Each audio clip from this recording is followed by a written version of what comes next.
Kia ora, tēnā koutou, that's hello, how are you from New Zealand. All my Kiwi Mopar fans that are in New Zealand, my 68 Dodge Charger is ready. Boom.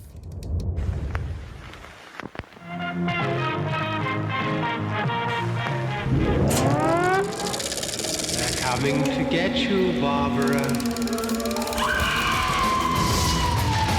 On this episode of Graveyard Carz, Will is tasked with a very unique paint job on our 1969 B5 Blue Plymouth Gtx. Mark's not a big fan of it. And with help from George, Will makes rapid progress on our 1970 B7 Challenger RT 446 pack 4-speed. Have George out there. I'm trying to treat them better than Mark does. After years of work, Mark finally gets to take Raymond's 1968 Charger for a test drive. But will its owner arrive before Mark makes it back to the shop? Here to pick up my car. In Springfield, Oregon, Mark Warman, together with his skilled ghouls,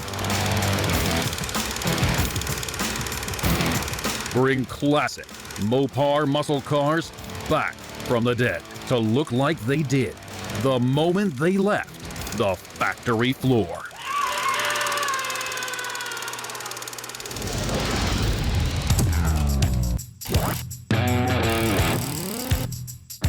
We're off to a good start this week. I'm going to start on our GTX and get the little ghosting done on the bottom of the deck lid that says Graveyard Carz. So with our 1969 GTX, it's not an all original car. So we're kind of doing different features to it that makes it more comfortable for him. One of those features is he wanted to have our logo on the car. The whole car has been done. It's the last part I have to do. It's been pre-painted, had to fix a couple things, that's been done. So now I'm gonna paint the whole thing blue, let that get good and dry, then lay my stencils out that say Graveyard Carz Mark Warman, get that blue pearl put on it, peel it off, clear coat the whole thing, and then it'll be ready to go on. So since I got Mark's signatures, what I did is I had stamps made. So now I can just go write the checks out, stamp it. Mark's not even a check signer at this point. He's lost that ability because he gave me a signature to have recreated. So at this point, he's just, he answers phones. Because he's not even a check signer anymore. But we'll cut all this part out.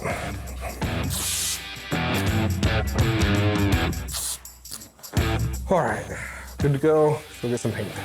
Now that the deck lid's all masked up, we're gonna get painting.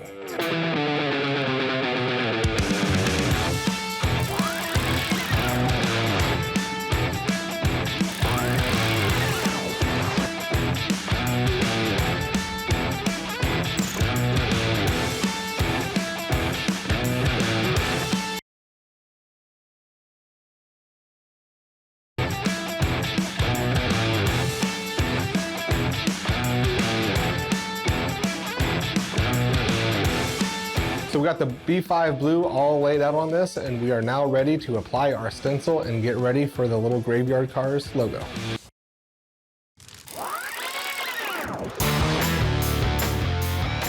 So as always at Graveyard Carz, we've got a busy week coming up.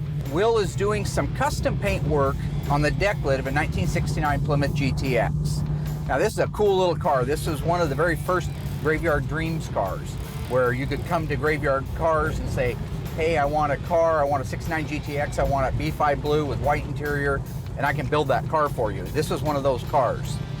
Will is painting on a ghost image of the Graveyard Carz logo and my signature on the deck lid. The other job for Will this week is our 1970 Dodge Challenger RT B7 Blue, original 383 4-speed, that the owner wants to look exactly like a 446 pack 4-speed. Now it is a real RT. Will's got to grab George, go over and have him help put the fenders, the hood, the deck lid, all the sheet metal on it, give it its final dial in because it's ready to paint. His goal is to get it over ASAP into the assembly shop, where we'll turn it over to the rest of the ghouls for final assembly. On my agenda is a 1968 Dodge Charger we took in a few years ago. It was a basket case. The guy had done the body and paint work himself, actually had a friend do it. Did a really good job, but once the body and paint was done, he kind of ran out of his field of expertise, so he asked me to put the car together. The car's completely assembled. The only things left on this car are a final road test, which I need to do. I will do that while I'm taking the car out to have the air conditioning serviced in it. And I need to have all this done before the owner gets up here to take delivery of it. So stay tuned, lots going on at Graveyard Carz.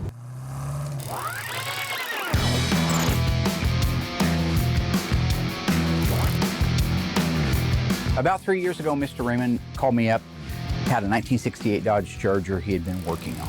He had bought the car, him and his friend had done the body and paint work on it, began the reassembly.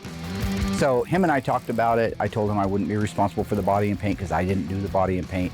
But in this particular case, I would help him by putting his car together. This is a 440 Magnum, 375 horse, automatic transmission. Out on our first test drive. Looking at my gas gauge, the next thing I'll need to do is hit the gas station, which is exactly what we had to do as kids in these cars. So it's 1968 all over again. The only difference is it's not 20 cents a gallon now.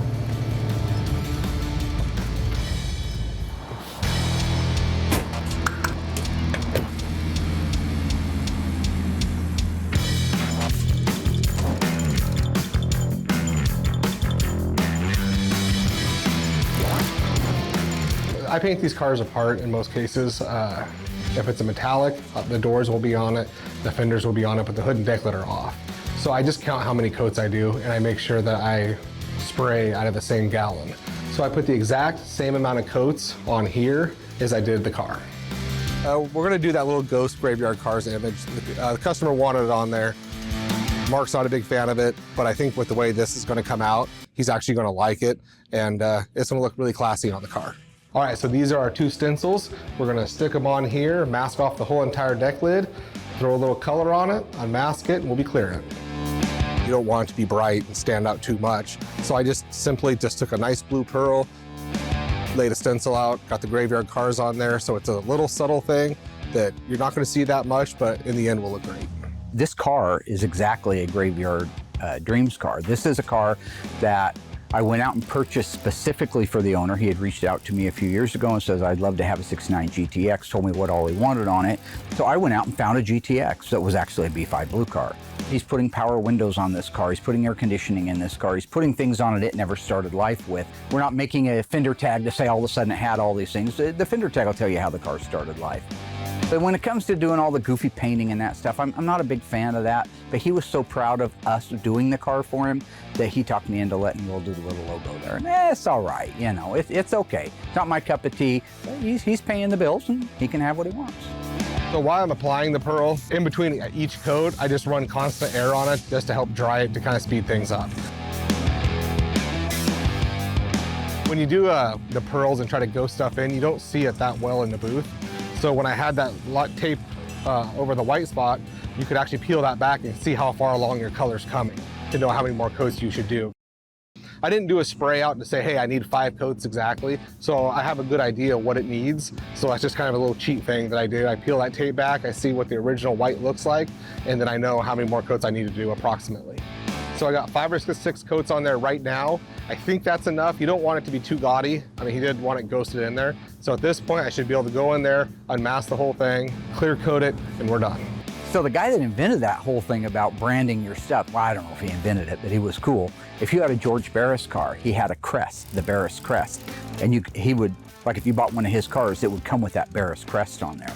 So, you know, I wouldn't be opposed to making graveyard cars crests that you could put on there like with double-sided tape and put it on and take it back off. I just wouldn't want to put anything on permanently. In the old days, the dealers, when they would sell a car, they actually have this big chrome molding, this nameplate, sorry, not a molding, and they would rivet it or screw it right into the deck lid of the car. I've got some out back that still have that great big writing, that big horrid looking piece of chrome on the back of their car that nowadays it's 50 years later and it's cool because that's where it started life at. But boy, driving around it wasn't cool. Got the whole thing clear coated, came out beautiful. Can't wait to get this thing cut and buffed and moved outside so we can get a good look at it. Yeah, so this is a great start to the week. Anytime you can come in and knock out a project or two in one day getting paint work done is a good start to the week. So now that this is done, once it's all bolted on there, we'll move on to the next project.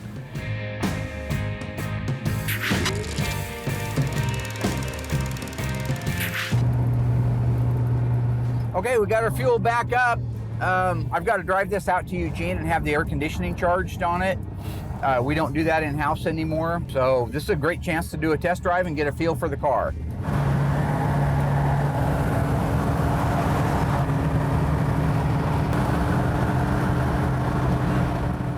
That's the camera boys over there driving a Hyundai Accent.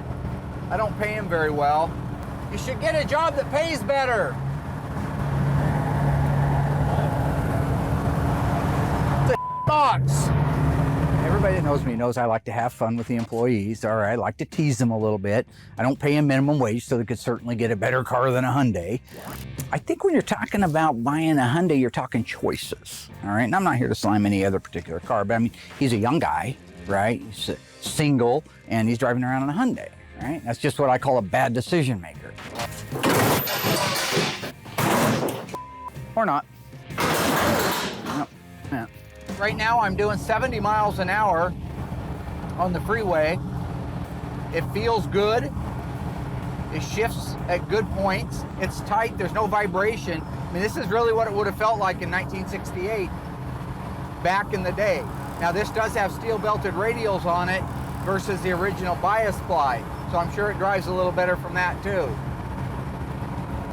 Look at this, like they're doing something. Like they're doing something, you know? Hey, your grandma called. She wants her car back. Bye-bye. That's what I mean, you know?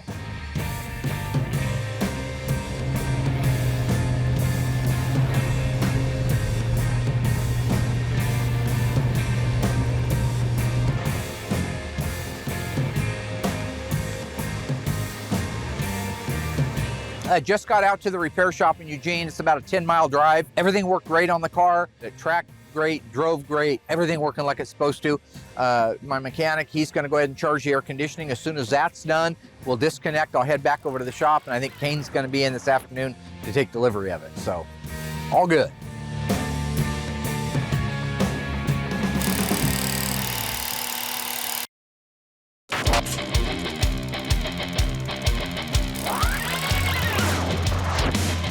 There's no doubt Dodge was crazy in 1970 with some wild, bold options on their cars and colors.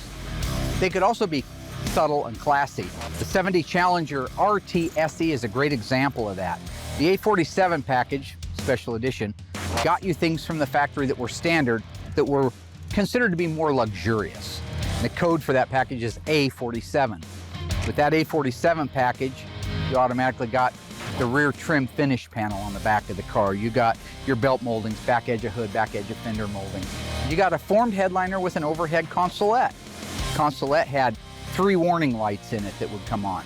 Low fuel, fasten seatbelt, and door ajar. One of the most iconic features on the SE car was the small opera-style back window.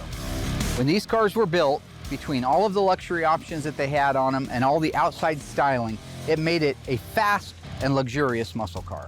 In fact, one of the first Mopars I ever restored was a 70 Challenger RT SE 446 pack, 4-speed, A34 Super Track Pack. Black, white bumblebee, and houndstooth interior. So how is that for a clash of classy and muscle? That was the point behind the RT SE. And this is our quirks of the week.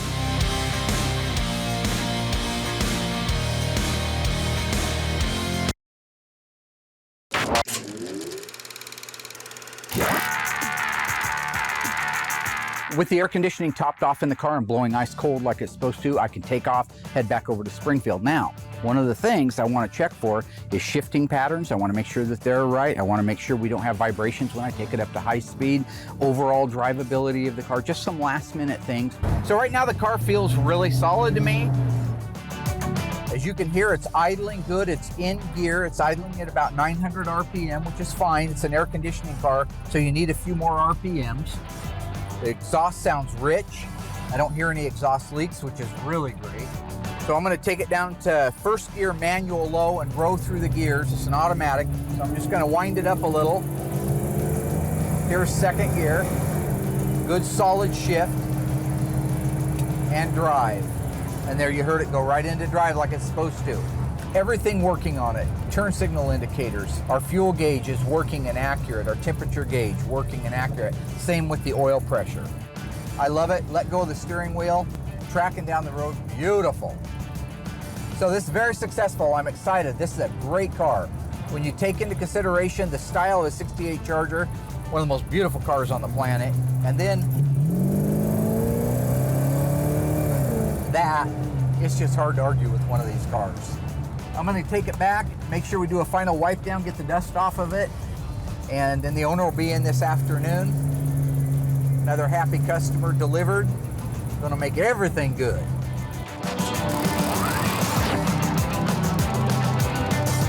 So right now we're getting ready to start the final fit and finish on our 1970 B7 Dodge Challenger.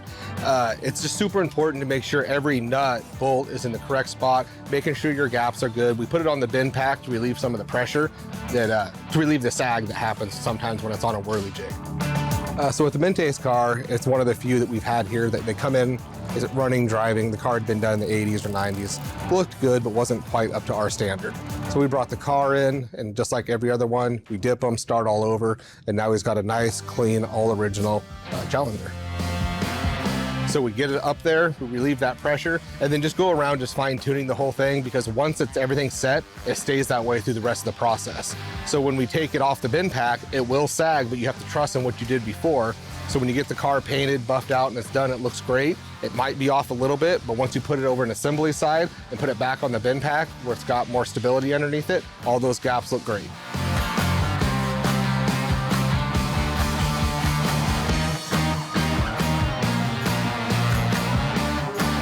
We got our first fender hung. Everything looks good, double checked, signed off on, so now it's time to move to the next.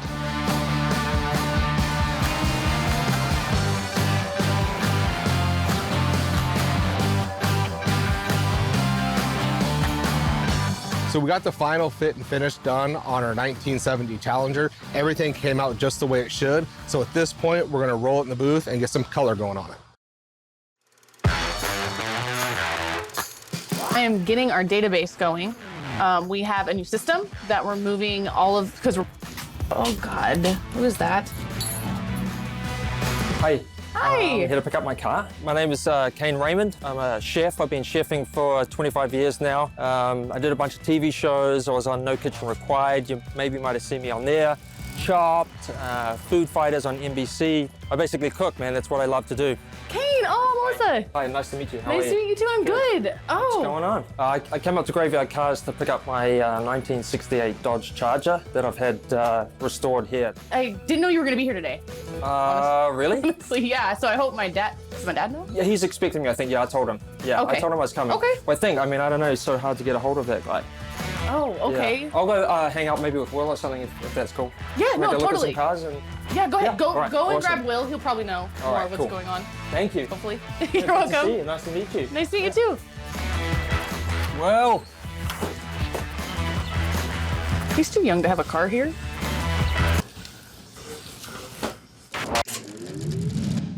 Earlier, we learned about the A47 package on the Dodge Challenger, the features that came standard on that particular model. Now, I didn't cover this, so I'm going to put your Mopar knowledge to the test. What additional feature came as standard equipment on the A47? Was it pedal dress-up kit, power seat, speed control? Stay tuned after the break. We'll have the answer for you.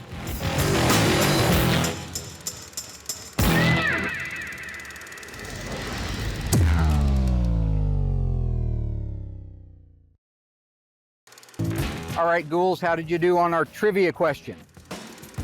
Did a SE A47 1970 Dodge Challenger come standard with speed control, power seat, pedal dress-up kit? If you guessed pedal dress-up kit, you are right. That is part of the SE package with the A47. Speed control was an option on it, and a power seat never existed in an E-body. So there you go. You learned a little more about the A47 Challenger SE.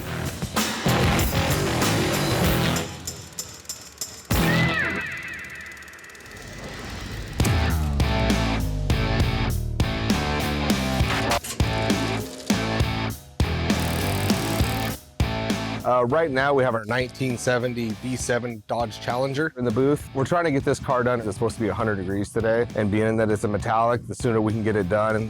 When it's cooler outside, the metallic will lay out better. So I'm trying to hurry up, get it done, so that way we have a nice clean paint job in the end. This is the first time we've done a B7 car, especially on a Challenger, so I'm excited to get it done and see how it comes out.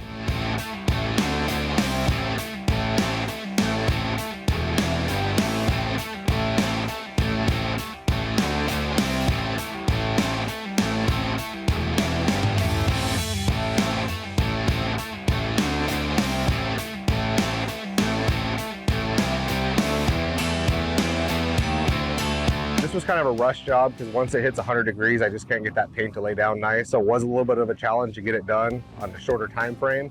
The color laid down great. We were able to beat the heat and get the clear coat done today. So I'll let that sit in there, and then I'll start the cut and buff. Whoa, What's up, man? nice to see you, man. How you been? You good? Yeah, everything's good. Here to pick up the car, man. You excited? Yeah, it's time. It's time. It's only been a couple months. I mean, this car's really special to me. You know, growing up in New Zealand, you know, I was always like loving America and, you know, TV shows and stuff. You know, I used to watch Dukes of Hazzard, and I was always like, oh my God, that car is. Well, actually, to be honest, I think I like Daisy a little bit more, but the car was like awesome. So, you know, I fell in love with, you know, ultimately the Steve McQueen movie, you know, Bullet, and that's where I saw the Charger, and I was like, man, this thing is just absolutely beautiful. That was really where my passion for Mopar really started. Wait, where the hell is he anyway? Please, I take your car, do the AC. Really? Yeah. I haven't even driven it yet. You haven't driven it ever? What the? How's the paint? How's the body? Well, I mean, it looks great. Yeah. You know, I wish you would have let me paint it, Yeah. but A good friend of mine in Sacramento, he's a body and paint guy. He found the Charger. I've been looking for a car because I wanted one for myself. And we took it to the stage where he couldn't do anything, you know, anymore for the car. And, you know, I saw this, heard about this guy, Mark Warman in Graveyard Cars, and I was like, you know, he's got to be the guy to do it. You know, he's going to take it and make it perfect, take all the bits and pieces that need to be done correctly. So I got a hold of Mark. He was like, who's this funny guy on the phone from Australia? And I was like, no, I'm from New Zealand. And you know, we had a bit of a laugh, and we organised him to come pick up the car. And the rest is history, man. It's like, it's here, I'm ready. Yeah, and he still kept thinking I was an Aussie. I had to keep telling him I was a Kiwi, but that's all right. well, whatever. I mean, that's fine. Next one. Oh, you can do another one? Yeah, when I win Lotto, man. All right, he'll be back soon, or? Yeah. Probably about now. Okay, and you're gonna do some barbecuing? Yeah, man, I want to do it. I brought some food. I want to cook and give some food back to everybody for like making it happen for me. It's like a little give back, you know. Dude, that's awesome. Yeah, cook you guys some. Hopefully you won't get sick. Well, the barbecuers out All right, here. dude, let's do it.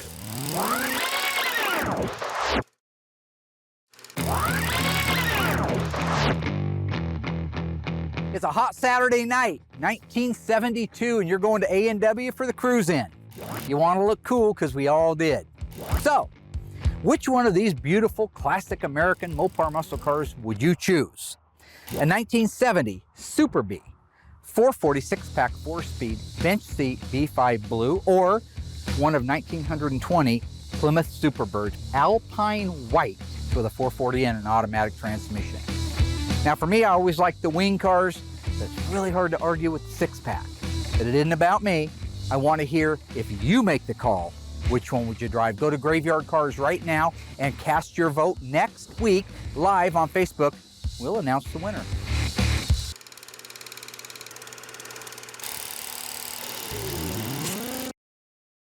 So far, Will goes to the Decklid on our 1969 B5 Blue Plymouth GTX. Can't wait to get this thing cut and buffed and moved outside so we can get a good look at it. And the panels were hung on the 1970 B7 Challenger RT, allowing Will to finish final paint. The color laid down great. We were able to beat the heat.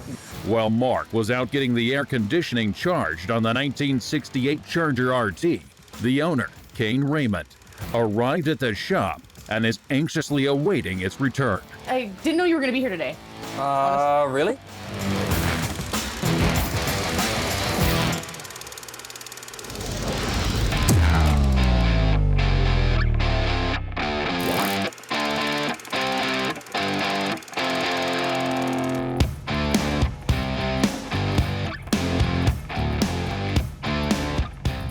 My granddaughter Emma, 7 years old, she's the one that came up with this phrase, everything's gonna work out. And here we are. Awesome. One of the things about Graveyard Cars is we keep getting busier. How busy are you in the course of a day? So busy you can forget people are coming out. That's what happened with our Cuda. I pull up and here's the 71 Cuda. It's cool to see a 71 in any condition. I mean, they made 129 of those cars, the 440 6-barrel automatics. These folks bought it from the daughter of the original owner who bought it on December 21st, 1970. To have one that was in a garage to be able to go out and buy it in its last ran condition, which was as a race car. You can tell by how high it is in the back, and you know that thing had some meats underneath it. The car started life as a B5 Blue over a blue interior, again automatic on the floor, rally instrument cluster. Extremely beautiful car when it's done. By looking at the car, he did a lot of drag racing. Right now, currently under the hood is a 426 Hemi backed up with a Hemi 4-speed transmission. That's not how this car started life. If it did, it'd be very, very rare, even rarer than it is. It started with a 446 barrel and an automatic transmission. Now they still have the automatic transmission. We unloaded that from the trailer. We have that, that's great. We can put the correct section in the floor, perfect, all that stuff's great.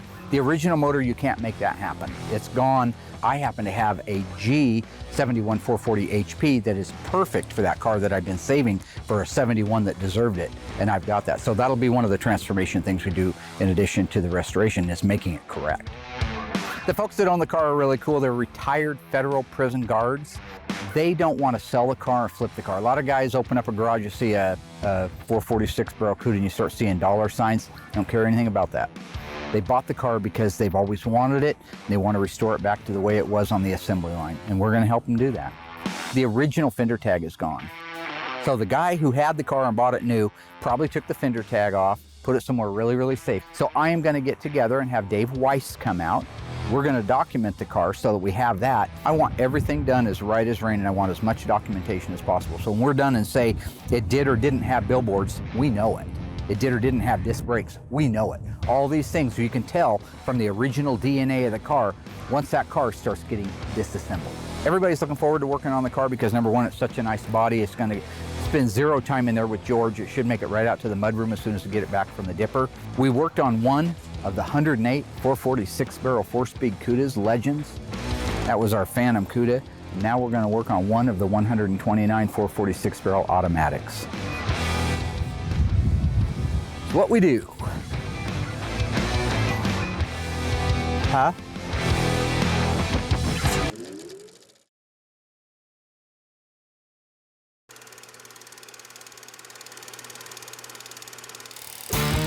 So I'm getting ready to head in the booth right now and start the cut and buff process on our 1970 Challenger.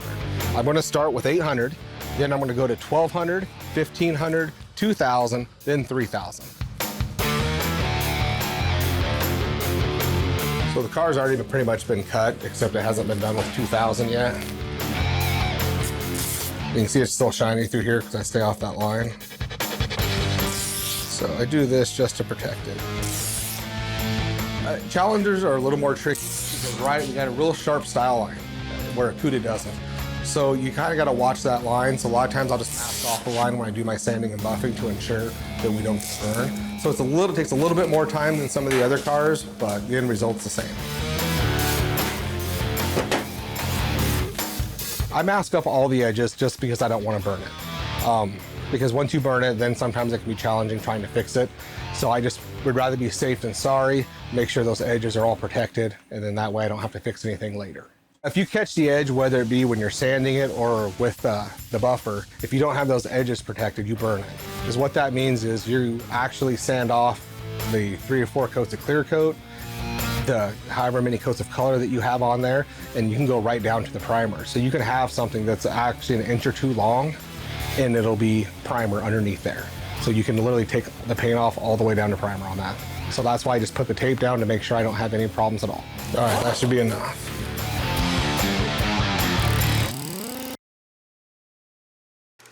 All right, folks, I got a good true or false question for you. This is going to be a simple one if you're a Mopar nut. The A47 Special Edition package had a lot of neat stuff that came on these cars from the factory as part of that package. True or false? Leather interior was one of those standard features. If you think you know the answer, stay tuned after the break.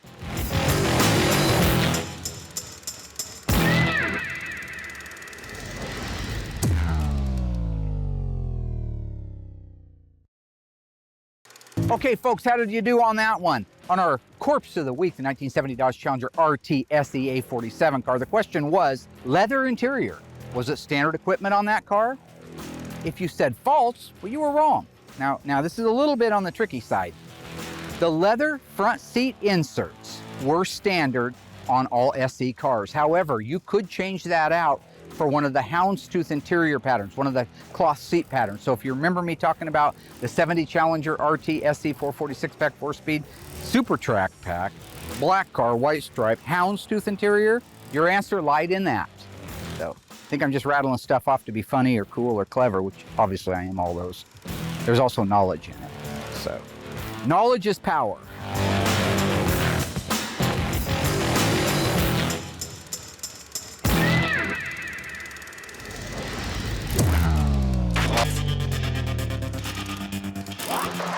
All right, talking about the difference between an original part and a replacement part. Now, if you're going to try to find interior trim pieces, such as like a blue one, that is original and is perfect, you're going to pay a fortune for it. They're going to be called NOS or really, really nice used. This is actually a nice piece, except for the fact that it suffers from what most of them do when you go to restore the car, and that is that they're old and they're brittle. So if you see the hole right here, you see that it's broken out a little bit. If you see right here where this line is, this had a garnish molding that went over it, and it should go all the way to there and have a hole right there. That whole corner is broken out. Same thing down on this end. The ear that's supposed to come down and intersect with the kick panel is completely sheared off. So when you look at the two together, here is what that corner should look like, and there is what it does look like. Down on the other end, this whole tail that comes off that you see here is gone and missing. This is a replica of the original. Now, this one's black, so you would be able to dye it the color of your interior when the time came. The main thing is that these are available because forever they weren't. And when you wanted to find an original one, you really paid through the nose if you could find one at all.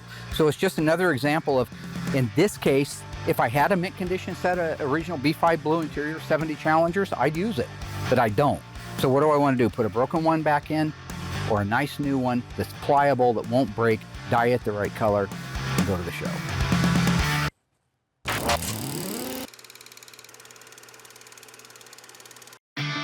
Now that the sanding is all done completely, I start the buffing process. I get all the dust, get the whole car wiped down so it's a nice, clean, fresh surface to start with. It was one of those things that has really sharp edges, so I made sure I went through the whole car, masked them up, went from 800 all the way out to 2000, and the finer grits in between, so that way when it came time to buff it, it really buffs quickly. I start with a wool pad, compound number 1, and I use that wool pad over the whole car. It's the most aggressive, so it'll actually get the shine back a lot quicker than the other pad, but it also can give you the burns really quick. So that's why we just mask it off to make sure that we're good through that phase. So we start very aggressive with the wool pad before we move on to the next.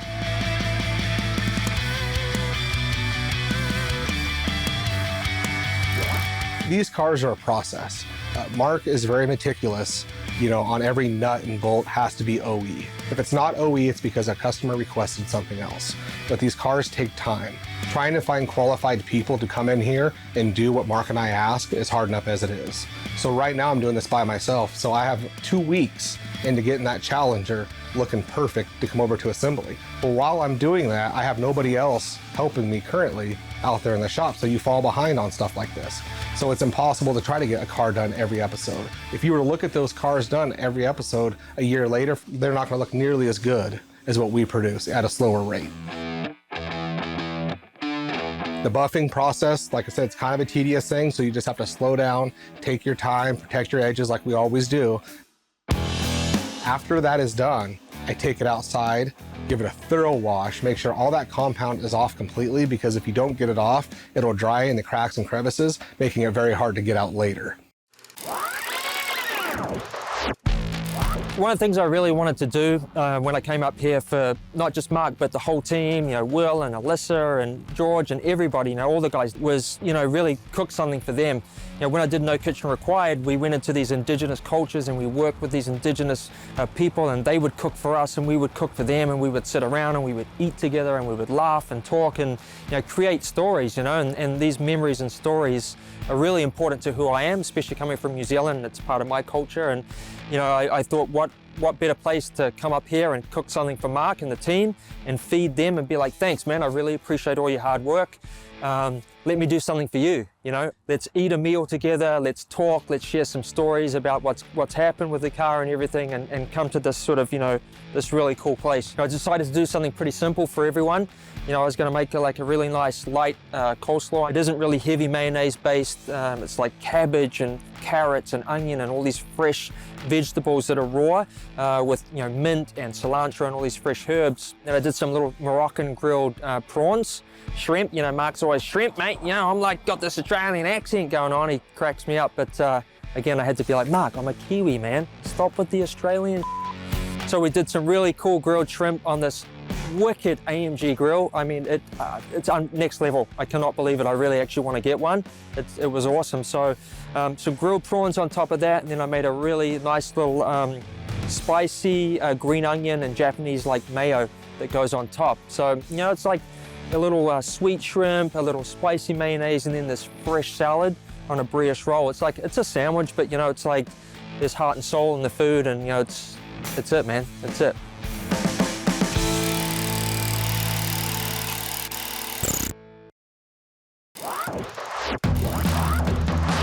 Now that the wool pad process is 100% complete, I'm gonna grab George and roll the car out there. Normally I do the washing by myself, but on these hot days, that compound dries quick, the water dries quick, so I'll grab him to kind of tag team it, and we can get the process done quicker. Have him wash, I'll rinse it all off. There's actually a way to do these cars so you don't have water spots, leftover compound and whatnot. So this is the first time I've ever had him help me, so this is good for him to be able to learn that, so I can use him more in the future on these hot days. George finally started wearing shorts. He was tired of having legs that looked like corpses, so that's a new thing for season 10. See? We're getting some color on those legs. George has come a long ways. You know, I think he's been with us for 4 years now. And we didn't even get along actually for the first couple of years, but he's really stuck it out and actually learned a lot. So he's kind of like my right-hand guy when I need something or questions, like something I don't even know. I usually go to him with everything for help around the shop.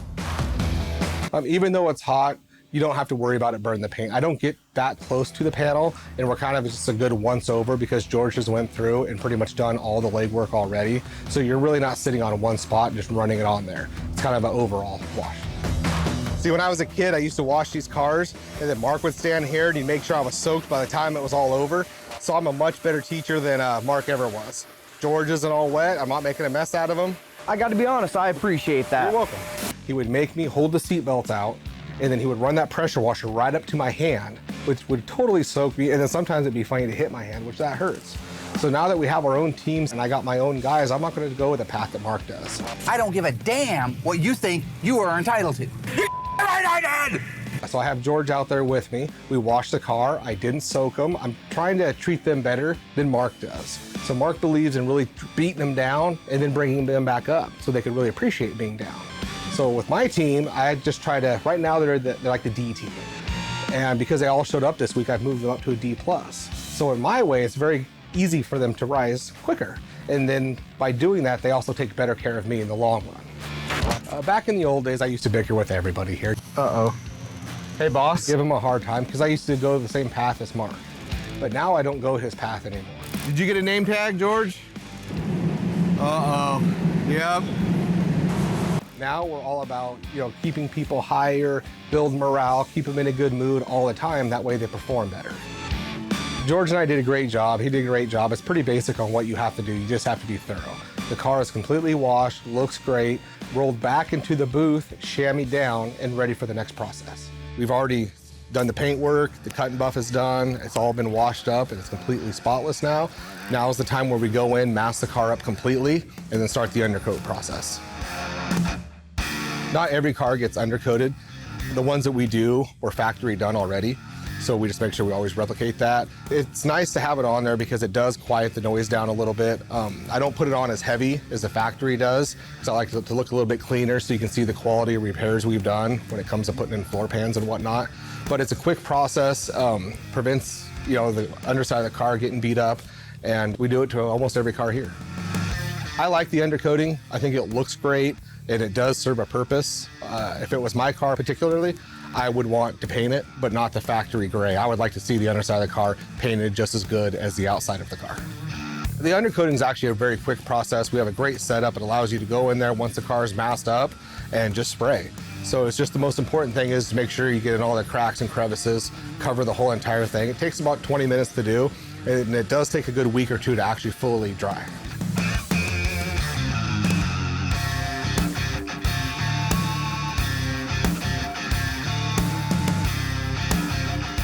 The car looks amazing. The undercoat went perfect as usual. So I'll give that about 30 minutes to kind of dry a little bit, unmask the car completely, and roll it over to the assembly shop. You know, Mark was busy, interruptions all day, pretty much like normal. That's why the rest of us team have to kind of carry it because he's really not out here working. But he was able to get the reveal done. And from what I hear, Raymond was super happy with the car. Now it's time to go eat lunch.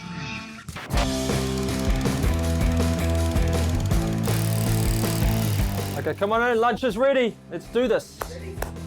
Oh, look at there. Woo. Look at that. You know, at the end of the day, I think that what we're doing is a good thing for everybody across the board that owns these cars. But I think it's also sparking a lot of memories and imagination of days that have gone by or days that could come. In the case of Kane Raymond, I think it's days that are going to come. He's a pretty young guy, so he's looking forward to many years of having fun on that thing. He made us a really great lunch. Fantastic lunch. That was cool. Well, listen, thank you so much for coming out. If I eat any more, I'm going to blow up. Thanks, buddy. I appreciate it. You're a good guy. Thank you. Good guy. Yeah, I don't think that's gonna happen. Will you? You know, the car's taken 3.5 years. It was worth the wait. This car is unfreaking believable. I mean, it is, you know, the words just sort of disappear. I love this car, man. I have this connection, this emotional connection to the car like I do with food, and it is gorgeous, unbelievable. Miela, I love you. I miss you. I can't wait to bring this car home and we can go for a drive and we can pick up your girlfriends and tear it up and down the street at 40 miles an hour. So you're safe.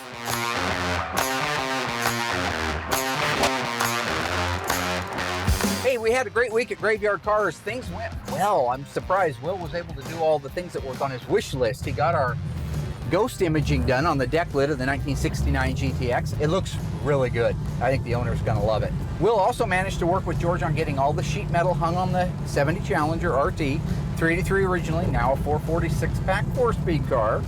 Once that was done, Will was able to do the final block and paint work. B5 Blue is a gorgeous color. Once the paint work was done, Will did the undercoating on it, moved it over to the assembly shop so the ghouls can start bolting that car together. The folks with the 1971 Cuda showed up, B5 Blue car. This is an all-original, super solid, real-life V-code, one of 129 446 barrel automatic cars. So all in all, we had a really nice week. The capper for the week, of course, was Mr. Kane coming out. It's always fun when you get to deliver a car to a client. It's a beautiful, nice, pretty original little 68 Charger. So with that, the car is delivered, the owner is happy, everything is working great. We're looking forward to next week. See you guys next week. We've got a great episode coming up. Meanwhile, I am on my way home to sit at my little outdoor fire, barbecue me up a couple of steaks, have some Diet Coke because I don't drink, and get rested for next week.